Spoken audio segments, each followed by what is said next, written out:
ఈరోజు దేవుని యొక్క వాగ్దానము, వీలైనంత వరకు అందరితో సమాధానముగా ఉండుడి. రోమీయులకు రాసిన లేఖ 12వ అధ్యాయము 18వ వచనము. మన చుట్టూ ఉన్న బంధువులతో మంచి సంబంధాలు కలిగి ఉండటం దేవునికి ఎంతో ప్రీతి మరియు ఇష్టము కూడాను. ఒక్కోసారి బంధువుల నుండి విమర్శలు లేదా ఇబ్బందులు ఎదురైనప్పుడు మనం కూడా అలాగే ప్రవర్తించకూడదు. మన మంచి ప్రవర్తన ద్వారా వారిని ప్రభావితం చేయాలి. గొడవలకు దూరంగా ఉంటూ శాంతిని స్థాపించే వారిగా ఉండాలి.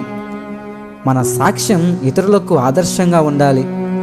బంధువుల మధ్య ప్రేమ, గౌరవం ఉన్నప్పుడు దేవుని దీవెనలు ఆ కుటుంబంపై మెండుగా ఉంటాయి. ప్రియమైన సహోదరి సహోదరులారా, ప్రార్థన చేసుకుందాం. ప్రభువా, నా బంధువులందరినీ ఆశీర్వదించుము.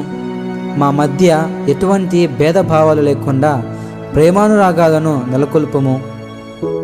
అందులకు గాను మీకు నేను ప్రార్థించుకొనుచు బ్రతిమలాడుకొనుచున్నాను. ఆమేన్.